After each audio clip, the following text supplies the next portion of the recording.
Hello welcome all. നമുക്ക് ഇന്ന് എന്ത് ചെയ്യാം? സിലബസ് നോക്കാം. സെറ്റിന്റെ ഏതൊക്കെ സിലബസ് എങ്ങനെയൊക്കെയാണ്, നമുക്ക് ഇമ്പോർട്ടന്റ് ആയിട്ടുള്ള കാര്യങ്ങൾ ഏതൊക്കെയാണെന്ന് ജസ്റ്റ് എന്ത് ചെയ്യാം, നമുക്ക് നോക്കിപ്പോ ഏതൊക്കെയാണ് ഇമ്പോർട്ടന്റ്, എന്തൊക്കെയായിരിക്കും നമ്മൾ കൂടുതൽ ഫോക്കസ് ചെയ്യേണ്ടത്. ഞാൻ എന്തൊക്കെയായിരുന്നു ഫോക്കസ് ചെയ്യുന്നത് ഇന്ന് എക്സാമിന് മുന്നേ? ഞാൻ പറഞ്ഞു, ഞാൻ ആകെ 2 ആഴ്ച മാത്രമാണ് സബ്ജക്റ്റ് നോക്കിയിരുന്നത്. സൈക്കോളജി എനിക്ക് ഓൾറെഡി അറിയാവുന്നൊരു സബ്ജക്റ്റ് ആയിരുന്നു. സൈക്കോളജി ഞങ്ങൾക്ക് കേട്ടിട്ട് പഠിക്കുന്നതുകൊണ്ട് തന്നെ അതിന്റെ കൂടെ ഇത് 2 ആഴ്ച കഴിഞ്ഞ് ഞങ്ങൾക്ക് കേട്ടിട്ട് കഴിഞ്ഞ് 2 ആഴ്ച കഴിഞ്ഞ് തന്നെ സെറ്റ് എക്സാം വന്നു. അതുകൊണ്ട് സൈക്കോളജി എനിക്ക് അങ്ങനെ നോക്കേണ്ടി വന്നിട്ടുണ്ടായിരുന്നില്ല. അപ്പോൾ ഞാൻ ഈ ക്ലാസ്സിൽ എൻ്റെ ചാനലിൽ നിങ്ങൾക്ക് മെയിനായിട്ട് സബ്ജക്റ്റ് മാത്രമേ കാണാൻ പറ്റുള്ളൂ. സബ്ജക്റ്റിൽ നമ്മൾ സിലബസ് ബേസ്ഡ് ആയിട്ടുള്ള ഓരോ ക്ലാസ്സുകളും എടുക്കും. ഇൻഷാ അള്ളാ ഞാൻ എടുത്തോണ്ട് ഇപ്പോൾ എന്തായാലും കെമിസ്ട്രി നമുക്കറിയാം. ഇനോർഗാനിക് ഉണ്ട്, ഓർഗാനിക് ഉണ്ട്, ഫിസിക്കൽ ഉണ്ട്, അപ്ലൈഡ് ഉണ്ട്, അങ്ങനെ അങ്ങനെ അങ്ങനെ കെമിസ്ട്രി പോകും. ബ്രാഞ്ചസ് ഓഫ് ദി കെമിസ്ട്രീസ് ഒക്കെ ഓൾറെഡി അറിയാം. ഇപ്പോൾ PGക്ക് പഠിച്ചില്ലാതെ കുറച്ച് അഡീഷണൽ ആയിട്ടുള്ള ടോപ്പിക്സും ചിലപ്പോൾ നിങ്ങൾക്ക് കാണേണ്ടി വരും. നിങ്ങൾ പഠിച്ചതിലേറെ കുറച്ചുകൂടി ടോപ്പിക്സ് കാണേണ്ടി വരും. അത് ചിലപ്പോൾ നമ്മൾ നോക്കേണ്ടി വരും. അപ്പോൾ എപ്പോഴും നമുക്കൊക്കെ ഒരു കോമ്പറ്റേറ്റീവ് എക്സാമിൻ്റെ പ്രത്യേകത എല്ലാം പഠിച്ചു പോയിട്ട് കാര്യമില്ല. അപ്പോൾ നമുക്ക് സാമ്പാർ പരിവാകും. അതിലും നല്ലത് നമ്മൾ പഠിക്കുന്ന കാര്യങ്ങൾ കുറച്ചുകൂടി നമുക്ക് ഓൾറെഡി അറിയുന്ന കാര്യങ്ങൾ കുറച്ചുകൂടി പുതുക്കിയിട്ട് നമ്മൾ അതിൻ്റെ കുറച്ചുകൂടി എക്സാം ബേസ്ഡ് ആയിട്ട് പഠിക്കുമ്പോൾ നമുക്ക് എന്ത് ചെയ്യും, അത് നമുക്ക് പെട്ടെന്ന് ക്രാക്ക് ചെയ്യാൻ പറ്റും. അല്ലാണ്ട് പുതിയൊരു കാര്യം പഠിക്കുമ്പോൾ നല്ല ബുദ്ധിമുട്ടായിരിക്കും. എസ്പെഷ്യലി മെഡിസിൻ കെമിസ്ട്രി ഒക്കെ എല്ലാവരും എനിക്ക് തോന്നുന്നില്ല എല്ലാ ഒരു കാലിക്കറ്റ് യൂണിവേഴ്സിറ്റിയിലൊന്നും ഞാൻ കണ്ടിട്ടില്ല. ഇനി മെയിൻ യൂണിവേഴ്സിറ്റിയിലുണ്ടോ എന്നറിയില്ല. I don't know. എനിക്കില്ലായിരുന്നു മെഡിസിൻ കെമിസ്ട്രി. ഞാൻ പക്ഷേ കുറച്ച് മാത്രമേ നോക്കിയിട്ടുള്ളായിരുന്നു. എനിക്ക് പറ്റുന്ന കാര്യങ്ങൾ, ഞാൻ എവിടേക്കോ കണ്ട കാര്യങ്ങൾ, പാരസിറ്റമോൾ, അങ്ങനെ ജസ്റ്റ് അറിയാവുന്ന കുറച്ച് കാര്യങ്ങൾ മാത്രമേ ഞാൻ നോക്കിയിട്ടുള്ളായിരുന്നു. അപ്പൊ നിങ്ങൾക്ക് അറിയാവുന്ന, നിങ്ങൾക്ക് കുറച്ചും കൂടി പരിചയമായിട്ടുള്ള ഇതിനെ പുതുക്കി പണിഞ്ഞിട്ട് അതിന് കുറച്ചും കൂടി എന്ത് ചെയ്യുക, ആ നോളേജ് കുറച്ചും കൂടി ഇൻക്രീസ് ചെയ്തിട്ടായിരിക്കണം എക്സാമിന് പോകേണ്ടത്. അപ്പോൾ ആകുമ്പോൾ സെറ്റ് എക്സാം നല്ല എളുപ്പമായിരുന്നു. കാരണം ഒരിക്കലും നെറ്റിനെ പോലെ ടഫ് ആയിട്ടുള്ള ഒരു എക്സാം അല്ല സെറ്റ് എന്ന് പറയുന്നത്. സെറ്റ് എല്ലാവർക്കും ക്രാക്ക് ചെയ്യാൻ പറ്റിയ ഒരു എക്സാം ആണ്. ബിക്കോസ് നെഗറ്റീവ് ഇല്ലാണ്ടാവുമ്പോൾ തന്നെ ഭാഗ്യം കൊണ്ടൊക്കെ കിട്ടും. കാരണം ഭാഗ്യം എന്ന് പറഞ്ഞാൽ നമുക്ക് 100% ഭാഗ്യം എന്ന് പറയാൻ പറ്റില്ല. നമുക്കൊരു 90% ഹാർഡ് വർക്ക് ആണെങ്കിൽ 10% നമുക്ക് ഭാഗ്യം തന്നെയാണ്. എനിക്കും ഭാഗ്യത്തിന്റെ പേരിൽ കുറച്ച് ആൻസേഴ്സ് കറക്റ്റ് ആയിട്ടുണ്ട്. അപ്പൊ അങ്ങനെയൊക്കെ വരാം. അപ്പോൾ ഇനോർഗാനിക് നമുക്ക് നോക്കാം. സെഷനെ നമുക്ക് ഏതൊക്കെയാണ് നിന്ന് ഡിസ്കസ് ചെയ്ത് നോക്കാം. ഇനോർഗാനിക് കെമിസ്ട്രിയിൽ ഒരുപാട് ഇമ്പോർട്ടന്റ് ആയിട്ടുള്ള കാര്യങ്ങളുണ്ട്. ഇനോർഗാനിക് കെമിസ്ട്രിയിൽ periodicity and chemistry of the main group എലമെന്റ്സിൽ ഞാൻ മെയിൻ ആയിട്ട് നോക്കേണ്ടി വരുന്നത് VSEPR തിയറി ഒരിക്കലും ഒഴിവാക്കാൻ പറ്റില്ല. ഇതിന്റെ ഫ്രണ്ട് പാർട്ടൊന്നും നിങ്ങൾക്ക് നോക്കേണ്ടി വരില്ല, കാരണം അതിനൊന്നും ഞാൻ ഒരു ക്വസ്റ്റ്യൻസ് അങ്ങനെ കണ്ടിട്ടില്ല. മെയിൻലി ഇതില് ബോറൈഡ്സ്, സിലിക്കോൺസ്, കാർബൈഡ്സ്, ഫുള്ളറീന്, ഈ ഒരു കാര്യങ്ങളെ കുറിച്ച് നോക്കുക.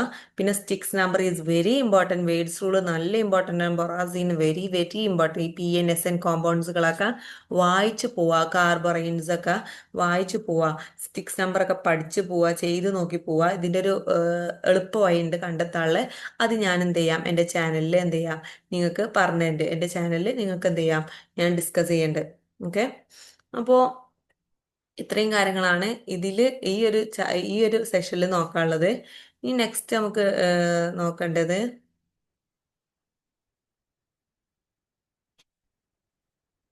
മിനിറ്റ്. ഓക്കെ. അപ്പോൾ ഓക്കെ, ഇനി next chemistry of the transition. Inner transition എലമെന്റ്സിൽ ഇതിൽ ലാന്തനൈഡ്സ് ആൻഡ് ആക്ടിനൈഡ്സ് ആണ് വളരെയേറെ ഇമ്പോർട്ടൻറ്റ്. ഇതിൽ നിന്നാണ് നല്ല ക്വസ്റ്റ്യൻസ് വന്നിട്ടുള്ളത്. ഇത് ഞങ്ങൾ എന്ത് ചെയ്യുക, ഇതിൻ്റെ എല്ലാ കാര്യങ്ങളും പഠിക്കാൻ നമുക്ക് കഴിയില്ല. അപ്പം ഇതിൽ കുറച്ച് പോയിന്റ്സ് ഉണ്ട്. ആ പോയിന്റ്സ് മാത്രം അറിഞ്ഞു വെച്ച് കഴിഞ്ഞാൽ ഇതെന്തായാലും കിട്ടും. Lanthanides and actinide contraction, their consequence, അതാണ്. ലാന്തനൈഡ്സ് ആൻഡ് ആക്ടിനൈഡ്സ് ആണ് ഇതിൽ മെയിനായിട്ട് ഇമ്പോർട്ടൻ്റ് ഉള്ളത്. ഇതിൽ മെയിനായിട്ട് ഞാനതാ കണ്ടിട്ടുള്ളത്. ഇനി പിന്നെ അറിയേണ്ടത് എന്ന് പറഞ്ഞു കഴിഞ്ഞാല് പിന്നത്തെ സെക്ഷനില്, പിന്നത്തെ ഇതില് കോർഡിനേഷൻ കെമിസ്ട്രി എല്ലാ ഭാഗങ്ങളും ഇമ്പോർട്ടൻ്റ് ആണ്. നമുക്ക് ഒരിക്കലും ഒഴിവാക്കാൻ പറ്റില്ല. Coordination chemistry very easy chapter ആണ്. പൊതുവെ കെമിസ്ട്രി പഠിക്കുന്നവർക്ക് കോർഡിനേഷൻ കെമിസ്ട്രി നല്ല ഇഷ്ടമായിരിക്കും. ബിക്കോസ് കോർഡിനേഷൻ കെമിസ്ട്രിന്റെ ഒരു പ്രോബ്ലമാറ്റിക് ആയിട്ടുള്ള ഒരു ഇതിൽ കൂടെ കടന്നു പോകുന്നതുകൊണ്ട് തന്നെ ആയിരിക്കും നമുക്ക് എന്താ ചെയ്യുന്നത്, ഈ പറഞ്ഞ കോർഡിനേഷൻ കെമിസ്ട്രി ഒക്കെ ഇഷ്ടമായിരുന്നു. എനിക്ക് ഭയങ്കര ഇഷ്ടപ്പെട്ട ചാപ്റ്ററാണ് ഈ കോർഡിനേഷൻ കെമിസ്ട്രി എന്ന് പറഞ്ഞത്. അതുകൊണ്ട് തന്നെ ഞാൻ ഇതിലെ ഒരു ഇതെല്ലാ കാര്യങ്ങളും ഞാൻ നോക്കി പോയിണ്ടായിരുന്നു എക്സാമിന്. ഒരു എല്ലാ കാര്യങ്ങളും ഞാൻ പറഞ്ഞില്ല, എല്ലാ ടോപ്പിക്സും ഞാൻ പറഞ്ഞിട്ടില്ല. ഞാൻ എല്ലാതും ഞാൻ എല്ലാം നോക്കിയിട്ടൊന്നുമില്ല. ഞാൻ നോക്കിയതും ആയിട്ടുള്ളതൊക്കെ പറയാം. ഇനി അങ്ങോട്ട് എങ്ങനെ ക്വസ്റ്റ്യൻ വരിക എന്നൊന്നും നമുക്ക് പറയാൻ പറ്റില്ല. ഓരോ ഇത് കഴിയുന്തോറും ലെവൽ കൂടിക്കൊണ്ടിരിക്കുകയാണ്. ഇതിൽ അങ്ങനെ കോർഡിനേഷൻ കെമിസ്ട്രിയിലെ എല്ലാ ഭാഗങ്ങളും നോക്കണം എന്നാണ് പറയുന്നത്. ഓർഗാനോ മെറ്റാലിക് കെമിസ്ട്രി ഒരിക്കലും വിടാൻ പറ്റാത്ത ചാപ്റ്ററാണ് ഓർഗാനോ മെറ്റാലിക് കെമിസ്ട്രി എന്ന് പറയുന്നത്. ബിക്കോസ് ഇതിൽ മെയിൻ ആയിട്ടുള്ളത് ഹാപ്റ്റിസിറ്റി ചോദിക്കാറുണ്ട്. ഹാപ്റ്റിസിറ്റി വളരെ ഈസി ആയിട്ടുള്ള ഒരു സാധനമാണ് ഹാപ്റ്റിസിറ്റി എന്ന് പറയുന്നത്. പിന്നുള്ളത് മെയിൻലി ഇതുള്ളത് സീഗർനാറ്റ കാറ്റലിസ്റ്റ്, മോൺസാൻഡോ, വേക്കർ, ആസിഡിക് ആസിഡ്. ഇതിൽ മെയിൻ ആയിട്ട് ചോദിക്കാറുള്ളത് ഇതിന്റെ കാറ്റലിസ്റ്റുകളാണ്. അപ്പൊ ആ കാറ്റലിസ്റ്റുകൾ മാത്രം നിങ്ങൾ ജസ്റ്റ് അറിഞ്ഞിരിക്കുക. പിന്നെ അതിന്റെ പ്രോസസ്സ് ഒന്ന് അറിഞ്ഞിരുന്നാൽ നല്ലതാണ്. അതാണ് ഇതിൽ മെയിൻ ആയിട്ട് ചോദിച്ചിട്ടുള്ളത്. ബയോ ഓർഗാനിക് കെമിസ്ട്രിയിൽ നിന്ന് സോഡിയം പൊട്ടാസ്യം പമ്പ്, കോപ്പർ, അതൊന്നും ഞാൻ കണ്ടിട്ടില്ല. റോൾ ഓഫ് അയേൺ ചോദിച്ചിട്ടില്ല. ഇതിൽ മെയിൻ ഇമ്പോർട്ടന്റ് ആയിട്ടുള്ള കാര്യം എന്ന് പറഞ്ഞു കഴിഞ്ഞാൽ ഹീമോഗ്ലോബിൻ, മിയോഗ്ലോബിൻ, ഹെമൃത്ത്, ഹീമോസൈനിൻ വെരി വെരി ഇമ്പോർട്ടന്റ് ആണ്. ഇത് നമുക്ക് എന്താ ഒരു കോളം ബേസ്ഡ് ആയിട്ട് ഞാൻ പഠിപ്പിച്ചു തരുന്നുണ്ട്. പിന്നെ സൈറ്റോക്രോം, സോഡീസ് ഒന്നും ഞാൻ എവിടെ കണ്ടിട്ടില്ല, ഇനി ഉണ്ടോ എന്നറിയില്ല. ഫോട്ടോസിന്തസിസ് PS1, PS2, പിന്നെ വൈറ്റമിൻ B12, ഫെറഡോക്സിൻ, റൂബ്രോക്സിൻ വളരെയേറെ ഇമ്പോർട്ടൻ്റ് ആണ്. നോക്കാണ്ടിരിക്കരുത്, വെരി ഇമ്പോർട്ടൻ്റ് ആണ്. പിന്നുള്ളത് ഓർഗാനിക് കെമിസ്ട്രിയിൽ നിന്നാണ്. Organic കെമിസ്ട്രിയിൽ Huckel's rule very important ആണ്. എലിമിനേഷൻ റിയാക്ഷൻസ് ഉണ്ട്, അരോമാറ്റിസിറ്റി അരോമാറ്റിസിറ്റി ഇല്ലാത്ത ഒരു ക്വസ്റ്റ്യൻ പോലും നിങ്ങൾക്ക് സെറ്റ് കാണാൻ പറ്റില്ല. കാരണം എല്ലായിടത്തുനിന്നും ഒരു ക്വസ്റ്റ്യനെങ്കിൽ അരോമാറ്റിസിറ്റി 1 മാർക്ക് നിങ്ങൾക്ക് എന്ത് ചെയ്യാം, ഉറപ്പിക്കാവുന്ന ഒരു ക്വസ്റ്റ്യൻ ആണ് അരോമാറ്റിസിറ്റി എന്ന് പറയുന്നത്.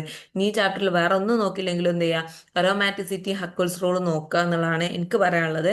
പിന്നുള്ളത് റിയേജൻസ് ആൻഡ് നെയിം റിയാക്ഷൻസ് എല്ലാം നോക്കിയാൽ നന്നായി. കാരണം എവിടുന്നാ വരുന്നത് നമുക്ക് ഒരിക്കലും പറയാൻ പറ്റില്ല. ബിക്കോസ് അങ്ങനെയാണ് റിയേജൻസ് ആൻഡ് നെയിം റിയാക്ഷൻസ്. ഞങ്ങൾക്ക് വന്നിന് പിനക്കോൾ റിയാക്ഷന് അതിന്റെ അപ്ലിക്കേഷൻ ലെവലിൽ ചെയ്യുന്ന ക്വസ്റ്റ്യൻ വന്നിരുന്നു. അപ്പോൾ അതിന്റെ ഒരു ജസ്റ്റ് അതിന്റെ മെക്കാനിസം പഠിക്കാതെ അതിന്റെ റിയാക്റ്റൻസ് പ്രൊഡക്റ്റും അറിയാം. അത് കഴിഞ്ഞിട്ട് ഇതിന്റെ അപ്ലിക്കേഷൻസ് ഒക്കെ അറിയാന്നുള്ളതാണ് ഇതിൽ അറിയേണ്ട ഒരു കാര്യം. അത് ഞാൻ പഠിപ്പിക്കാം, നമുക്ക് സിലബസ് വൈസ് ആയിട്ടുള്ള ക്ലാസ് എടുക്കുമ്പോൾ നോക്കാം. പിന്നെ സ്റ്റീരിയോ കെമിസ്ട്രി ആണ്. ഇനി പിന്നെ എല്ലാവർക്കും ഉള്ള ഒരു ഡൗട്ട്, ഞാൻ കോച്ചിങ്ങിന് പോയിട്ടുണ്ടോ? ഞാൻ ഒരിക്കലും കോച്ചിങ്ങിന് പോയിട്ടില്ല. ഇത് സെറ്റ് നേടാൻ ഒരു കോച്ചിങ്ങിന്റെ ആവശ്യമില്ല എന്നാണ് എൻ്റെ അഭിപ്രായം. നിങ്ങൾക്ക് നിങ്ങൾ പഠിച്ച PG എക്സാമിന് കുറച്ച് ഐഡിയ ഉണ്ടെങ്കിലും പിന്നെ അതുപോലെ തന്നെ അതിന് പുതുക്കി പണിഞ്ഞ് അതുമായിട്ട് ബന്ധപ്പെട്ട സിലബസ് നോക്കിയിട്ട് ഇന്നതാണ് ഇമ്പോർട്ടൻ്റ് ക്വസ്റ്റ്യൻ പേപ്പറൊക്കെ അനലൈസ് ചെയ്തിട്ട് അതിൽ നിന്ന് തിരഞ്ഞെടുക്കാൻ പറ്റുമെങ്കിൽ സെറ്റ് നേടാൻ ഒരു ബുദ്ധിമുട്ടില്ല. കാരണം സെറ്റ് എന്ന് പറഞ്ഞാൽ അത്ര വലിയ ടഫുള്ള എക്സാം അല്ല. ഇനി നെക്സ്റ്റ് ഉള്ളത് സ്റ്റീരിയോ കെമിസ്ട്രി ആണ്. Stereo chemistry RS EZ nomenclature ഒരിക്കലും വിടരുത്, വെരി ഇമ്പോർട്ടൻ്റ് ആണ്. സ്റ്റീരിയോ സെലക്ടിവിറ്റി, സ്റ്റീരിയോ സ്പെസിഫിസിറ്റി അറിഞ്ഞിരിക്കുക, അത് ഇമ്പോർട്ടൻ്റ് ആണ്. സ്റ്റീരിയോ ഡയാസ്റ്റീരിയോമേഴ്സ്, ഇനാൻഷോസ്റ്റീരിയോമേഴ്സ് അങ്ങനെയൊക്കെയാണ് അതിന്റെ ഓപ്ഷൻസ് വരിക. അപ്പൊ അത് അറിഞ്ഞിരിക്കുന്നത് നല്ല. ഡൈസിമെട്രി, അസിമെട്രി, അതിലേറെ കൂടുതൽ ഇമ്പോർട്ടൻ്റ് ആറും എസും EZ നോമൻക്ലേച്ചർ. അതിൽ നിന്ന് ഒരു ക്വസ്റ്റ്യൻ എങ്കിലും സെറ്റ് എക്സാമിന്റെ ഇതിൽ എന്തായാലും നിങ്ങൾക്ക് കാണാം. അത് എന്തായാലും നോക്കാം. Photo chemistry, pericyclic is very important, എല്ലാം ഇമ്പോർട്ടൻ്റ് ആണ്, ഒന്നും ഞാൻ വിടണമെന്ന് പറയില്ല. ഇവിടുന്ന് തൊട്ട് radio active, non radio active, transition തൊട്ട് താഴെ ക്ലേസ് ആൻഡ് കോപ്പ് വരെ എല്ലാം നോക്കുക. അതിന്റെ എല്ലാ റിയാക്ഷൻസ് നോക്കാൻ ഞങ്ങൾക്ക് വന്നിട്ടുണ്ട്. ഞങ്ങൾക്ക് മാത്രമല്ല, ഞങ്ങളെ മുന്നത്തെ എക്സാമിനേഷനും വന്നിട്ടുണ്ട്. എല്ലായിടത്തുനിന്നും ക്വസ്റ്റ്യൻ ഇതിൽ നിന്ന് വരാറുണ്ട്. എല്ലാ പ്രാവശ്യവും ഇതിൽ നിന്ന് 2-3 ക്വസ്റ്റ്യൻസ് വരാറുണ്ട്. അപ്പോൾ ഇതൊരിക്കലും വിടരുത്. ഇതിന്റെ സെലക്ഷൻ റൂൾസ് ഒക്കെ ഇതൊക്കെ നമ്മൾ അതിന്റെ മെക്കാനിസംസ് ഒന്നും അറിയണമെന്ന് ഞാൻ പറഞ്ഞില്ല. അതിന്റെ ഒരു പുറത്ത് ഔട്ടർ ഭാഗത്ത് ഇതിന്റെ റിയാക്ഷൻസ് ഒന്ന് ജസ്റ്റ് മനസ്സിലാക്കി പോയി കഴിഞ്ഞിട്ട് അതിന്റെ അപ്ലിക്കേഷൻ ലെവലിൽ നോക്കുമ്പോൾ ഇത് ചെയ്ത് നോക്കി കഴിഞ്ഞാൽ നിങ്ങൾക്ക് കിട്ടാവുന്നതാണ്. നാച്ചുറൽ പ്രൊഡക്റ്റ് ഞാൻ നോക്കിയിട്ടില്ലായിരുന്നു, അതുകൊണ്ട് നാച്ചുറൽ പ്രൊഡക്റ്റിൽ നിന്ന് വന്നിട്ടുള്ള ഏകദേശം ക്വസ്റ്റ്യൻസ് ഒക്കെ എനിക്കറിയാം. RNA DNA അത് +2 ലെവൽ നോക്കിയാൽ മതി. RNA DNA അത് വന്നിട്ടുള്ളൂ. അത് ഞാൻ +2 ടെക്സ്റ്റ് ഒക്കെ റെഫർ ചെയ്തിട്ട് പറഞ്ഞിട്ടുണ്ട്. പിന്നെ വൈറ്റമിൻ A, C, K അത് നമ്മൾ ഒരിക്കലും വിടരുത്. അതിന്റെ സിന്തസിസ് അറിയുന്നവരെ പകരം വൈറ്റമിൻ എങ്ങനെ ഉണ്ടാക്കുന്നത്, അതിന്റെ എന്താ പറയുക റിയാക്റ്റൻസ് അറിയുക എന്നുള്ളതാണ് അതിലൊക്കെ മെയിൻ ഇമ്പോർട്ടൻസ് എന്ന് പറയുന്നത്. പിന്നെ ഇതിൽ ഇമ്പോർട്ടൻ്റ് ആയിട്ട് തോന്നിയിട്ടുള്ളത് കുറച്ചും കൂടി കണ്ടിട്ടുള്ള ആൽക്കലോയിഡ്സ് കണ്ടിട്ടുണ്ട്. പക്ഷെ നാച്ചുറൽ പ്രൊഡക്റ്റ് ഒരുപാട് ഉണ്ടായതുകൊണ്ട് തന്നെ ചിലപ്പോൾ നാച്ചുറൽ പ്രൊഡക്റ്റ് നല്ല ടഫായിട്ട് നമുക്ക് തോന്നും. അപ്പോൾ ഭയങ്കര ടഫുള്ള കാര്യങ്ങളൊന്നും നോക്കാണ്ട് കുറച്ചുകൂടി നമുക്ക് എളുപ്പമുള്ള എനിക്ക് ക്യാച്ച് ചെയ്യാൻ പറ്റുന്ന രീതിയിൽ നിങ്ങൾക്ക് എന്താണോ ക്യാച്ച് ചെയ്യാൻ പറ്റുന്ന രീതിയിലുള്ള കാര്യങ്ങൾ നിങ്ങൾ ചെയ്യുക എന്നുള്ളതാണ് എനിക്ക് പറയാനുള്ളത്. പിന്നെയുള്ള ഫിസിക്കൽ കെമിസ്ട്രിയാണ്. ഫിസിക്കൽ കെമിസ്ട്രിയിൽ FCC, PCC, HCC എന്നുള്ള എല്ലാ കാര്യങ്ങളും നോക്കണം. എക്സാഡി ഒഴിവാക്കരുത്, എക്സാഡി ഇമ്പോർട്ടൻ്റ് ആണ്. ഇതിൽ നിന്നുള്ള മെയിൻ ആയിട്ടുള്ള കാര്യങ്ങൾ ഞാൻ പറയാം. പിന്നുള്ളത് പിന്നെ ഞാൻ കണ്ടിട്ടുള്ളത് മെയിനായിട്ട് TC, യെസ് അത് കണ്ടിട്ടുണ്ട് എക്സാമിന്. എൻ്റെ എക്സാമിന് മാത്രമല്ല കേട്ടോ, ഞാൻ ക്വസ്റ്റ്യൻ പേപ്പർ അനലൈസ് ചെയ്തിട്ട് പറയാണ്. Mean free path very important ആണ്. എഫ്യൂഷൻ, വിസ്കോസിറ്റി എല്ലാം ഏകദേശം ഭയങ്കര ഇമ്പോർട്ടൻ്റ് ആയിട്ടുള്ള ഈ മാക്സ്വൽ ഇക്വേഷൻ അങ്ങനെയൊക്കെയാണ് ഇമ്പോർട്ടൻ്റ് ആയിട്ടുള്ളത് എനിക്ക് തോന്നിയിട്ടുള്ളത്. ബാക്കിയുള്ളൊന്നും അങ്ങനെ ഇമ്പോർട്ടൻസ് കൊടുക്കണ്ട. തെർമോഡൈനാമിക്സ് എല്ലാം നോക്കിയോളൂ, വെരി ഇമ്പോർട്ടൻ്റ് ആണ് തെർമോഡൈനാമിക്സ്. എല്ലാം നോക്കിയോളൂ എന്ന് പറഞ്ഞു കഴിഞ്ഞാൽ ഓരോന്നോരോന്ന് നോക്കണം എന്നല്ല. ഇതിൽ നമുക്ക് ചിലതൊക്കെ ഉണ്ടാവല്ലോ, Joule Thomson's coefficients, colligative properties, Raoult's, അങ്ങനത്തെ ചില കാര്യങ്ങളൊക്കെ ഉണ്ടല്ലോ. നമുക്കിത് തോന്നില്ല ഇന്ന സാധനം ഇമ്പോർട്ടൻ്റ് ആവാൻ സാധ്യതയുണ്ട്.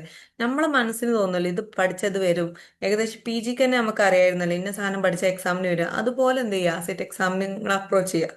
ഫസ്റ്റ് തൊട്ടേ പഠിച്ചു പോയാൽ എന്തായാലും തീരൂല.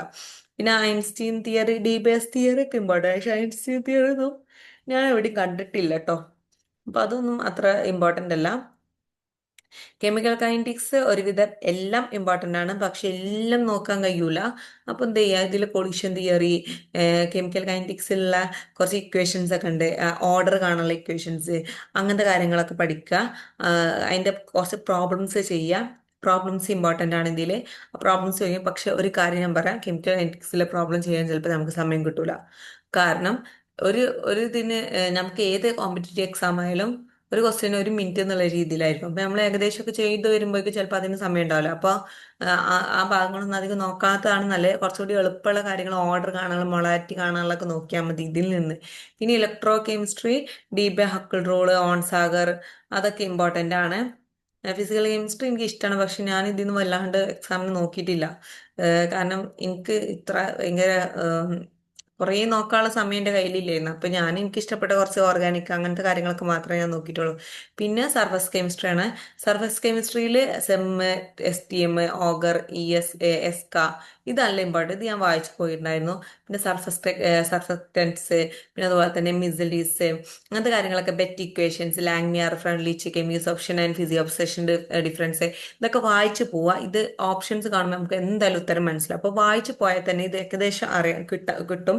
സീറ്റ പൊട്ടൻഷ്യൽ, കൊളോയിഡ്സ് ഭയങ്കര ഇമ്പോർട്ടൻ്റ്. കൊളോയിഡ്സ്, ലാങ്മിയർ ഇക്വേഷൻസ് നല്ല ഇമ്പോർട്ടൻ്റ്, നന്നായിട്ട് അതിൽ നിന്ന് ക്വസ്റ്റ്യൻസ് വരാറുണ്ട്. അത് വരെയുള്ള ഒക്കെ തന്നെ ഞാൻ ഇമ്പോർട്ടൻ്റ് ആയിട്ട് ഞാൻ കണ്ടിട്ടുള്ളൂ. പിന്നെയുള്ള തിയററ്റിക്കൽ കെമിസ്ട്രിയാണ്. തിയററ്റിക്കൽ കെമിസ്ട്രിയിൽ നിന്ന് ഇതിൽ നിന്ന് ഷോഡിഞ്ചർ മറ്റേ ഇതുണ്ടാവില്ലേ, 3 ഡയമെൻഷൻ 2 ഡയമെൻഷണൽ ബോക്സ് ഇക്വേഷൻസ്, അതാണ് ഞാൻ കണ്ടിട്ടുള്ളത്. മെയിൻലി ഞാൻ അതേ കണ്ടിട്ടുള്ളൂ. വേറെ ഇനി വന്നിട്ടുണ്ടോന്ന് അറിയില്ല. പക്ഷെ എനിക്ക് പിന്നെ റിജിഡ് വാട്ടറിന്റെ ഇക്വേഷൻ, അങ്ങനെ തിയററ്റിക്കൽ കെമിസ്ട്രിന്ന് മെയിൻ ആയിട്ട് ഞാൻ ഈ ഒരു ഭാഗം മാത്രമേ കണ്ടിട്ടുള്ളൂ. നോർമലൈസേഷൻ, ഓർത്തോഗണാലിറ്റി, ഐഗൺ ഫംഗ്ഷൻ ഒക്കെ, അതിൽ ഏത് ഐഗൺ ഫംഗ്ഷൻ അങ്ങനെയൊക്കെ ചോദിച്ചിട്ടുള്ള ഇക്വേഷൻസ് മാത്രമേ കണ്ടിട്ടുള്ളൂ. ചോദ്യങ്ങൾ മാത്രമേ കണ്ടിട്ടുള്ളൂ. അപ്പൊ അങ്ങനെയൊക്കെ നോക്കിയാൽ മതി ഇതിൽ നിന്ന്. പിന്നെ കെമിക്കൽ ബോണ്ടിങ് വരെ ഇതെല്ലാം ഇമ്പോർട്ടൻ്റ് ആണ്. ഒന്ന് ഞാൻ ഒഴിവാക്കണം എന്ന് ഞാൻ പറഞ്ഞില്ല, VSEPR ഒന്ന് നിങ്ങൾ ഒഴിവാക്കരുത്, വെരി ഇമ്പോർട്ടൻ്റ് ആണ്. പിന്നെ ഡയറ്റോമിക് മോളിക്യൂൾസിനെ കുറിച്ചുള്ളത്, പിന്നെ ടേം സിമ്പിൾ കാണാനുള്ളത്, അതൊക്കെ ഭയങ്കര ഇമ്പോർട്ടൻ്റ്. അതൊന്നും ഒരിക്കലും ഒഴിവാക്കരുത് കേട്ടോ. അതൊക്കെ എന്തായാലും പഠിക്കുക. അങ്ങനെ കുറച്ച് നമ്മൾ പി ജിക്ക് പഠിച്ച കുറച്ച് ഇമ്പോർട്ടൻ്റ് ആയിട്ടുള്ള കാര്യങ്ങളൊക്കെ എന്ത് ചെയ്യുക, നോക്കുക. അത് കഴിഞ്ഞിട്ട് എന്ത് ചെയ്യുക, മോളിക്കുലർ സിമ്മട്രി ആൻഡ് ഗ്രൂപ്പ് തിയറിയിൽ ചിലപ്പോൾ ഗ്രൂപ്പ് തിയറി ഒന്ന് നമുക്കിപ്പോൾ ബി എഡ് ഒക്കെ ചെയ്തുകൊണ്ടിരിക്കുമ്പോൾ എന്തായാലും ഓർമ്മ ഉണ്ടാവില്ല. കുറച്ച് കഴിഞ്ഞ് കഴിഞ്ഞാൽ ഗ്രൂപ്പ് തിയറി ഒന്നും ഓർമ്മ ഉണ്ടാവില്ല. അപ്പൊ ഗ്രൂപ്പ് തിയറിയിൽ കുറച്ച് ഒരു ഐഡിയ ഒക്കെ വെച്ചിട്ട് പഠിക്കേണ്ടത്, കുറച്ച് ഒരു ഷോർട്ട് കട്ട് ഒക്കെ ഉണ്ട്. അങ്ങനെ വെച്ച് കുറച്ച് കാര്യങ്ങൾ പഠിക്കാം. ബിലിയൻ അങ്ങനെയൊക്കെ ചെറിയ ചെറിയ നമുക്ക് ചിലതൊന്നും ചിലതിന്റെ ഗ്രൂപ്പ് ഏതാന്ന് ചോദിച്ചാലൊന്നും കിട്ടില്ല. പക്ഷെ നമ്മൾ എന്ത് ചെയ്യുക, കാണാപ്പാഠം പഠിച്ചു പോവാ. അങ്ങനെ ചില മോളിക്യൂൾസിന്റെ മാത്രം എന്ത് ചെയ്യുക, പഠിച്ചു പോവാ. അങ്ങനെ ഞാനൊക്കെ ചെയ്തിട്ടുണ്ടായിരുന്നു. കാരണം ഇതിൽ നിന്ന് നമുക്ക് കുറേ ഒരു മോളിക്യൂൾ കിട്ടി നമ്മൾ തിരിച്ചു മറിച്ച് നോക്കുമ്പോഴത്തേന് നമുക്ക് സമയം പോകും. അതൊന്നും നമ്മളെ കയ്യിൽ സമയം ഉണ്ടാവില്ല. അപ്പൊ നമ്മൾ എന്ത് ചെയ്യുക, ഇതിന്റെ കുറച്ച് പിന്നെ റെഡ്യൂസിബിൾ ആയിട്ടുള്ള അതിലോട്ട് മാറ്റുക. അത് എളുപ്പമാണ്, അതൊക്കെ ഞാൻ പറഞ്ഞിട്ടുണ്ട്. അങ്ങനത്തെ കാര്യങ്ങളൊക്കെ പഠിച്ചാൽ മതി ഇതിൽ നിന്ന്. പിന്നെ മോളിക്കുലർ സ്പെക്ട്രോസ്കോപ്പി, NMR ഒരിക്കലും ഒഴിവാക്കരുത്. NMR എന്ന് പറയുന്നത്, NMR ആണ് ഇതിൽ നിന്ന് ഇമ്പോർട്ടന്റ്. മൈക്രോവേവ് സ്പെക്ട്രോസ്കോപ്പിനെ കുറിച്ച് ജസ്റ്റ് അറിഞ്ഞിരിക്കുക, അതിന്റെ കുറച്ച് കാര്യങ്ങളുണ്ട്, അത് ഞാൻ പറഞ്ഞിട്ടുണ്ട്. അങ്ങനെ കുറച്ച് ഹൈപ്പർ ഫൈൻ മോസ്ബാർ സ്പെക്ട്രോസ്കോപ്പി ഒരിക്കലും ഒഴിവാക്കാൻ പാടില്ല. പിന്നെ applications of the spectroscopy, H1 NMR, C30 NMR എന്തായാലും പഠിക്കുക. ഒരു ക്വസ്റ്റ്യൻ എന്തായാലും ഇതിന് എക്സ്പെക്ട് ചെയ്യാം. C30 H1 മാസെന്നോ IR ഏതൊന്നും വരാവുന്നതാണ്. വുഡ്വാർഡ് ഫിഷർ റൂള് ഒരിക്കലും വിടരുത്. എല്ലാ സെറ്റ് എക്സാമിനും ഇതിൽ നിന്ന് എന്തായാലും ക്വസ്റ്റ്യൻ വരും. വുഡ്വാർഡ്, IR മാസെന്നോ ഇതിൽ ഏതെങ്കിലും ആവാം. ഇതിൽ നിന്ന് എളുപ്പമുള്ള ക്വസ്റ്റ്യൻസ് ആണ്. ഡീപ്പായിട്ട് നിങ്ങൾ ഒരിക്കലും ഇതൊന്നും പഠിക്കണ്ട. ഒരു മുകൾ കൂടെ പോവാന്നുള്ളതാണ്. ഇതിൽ ഏറ്റവും എളുപ്പമുള്ള ക്വസ്റ്റ്യൻസ് ആണ് ഞാൻ ഇതിലുള്ള കണ്ടിട്ടുള്ളത്.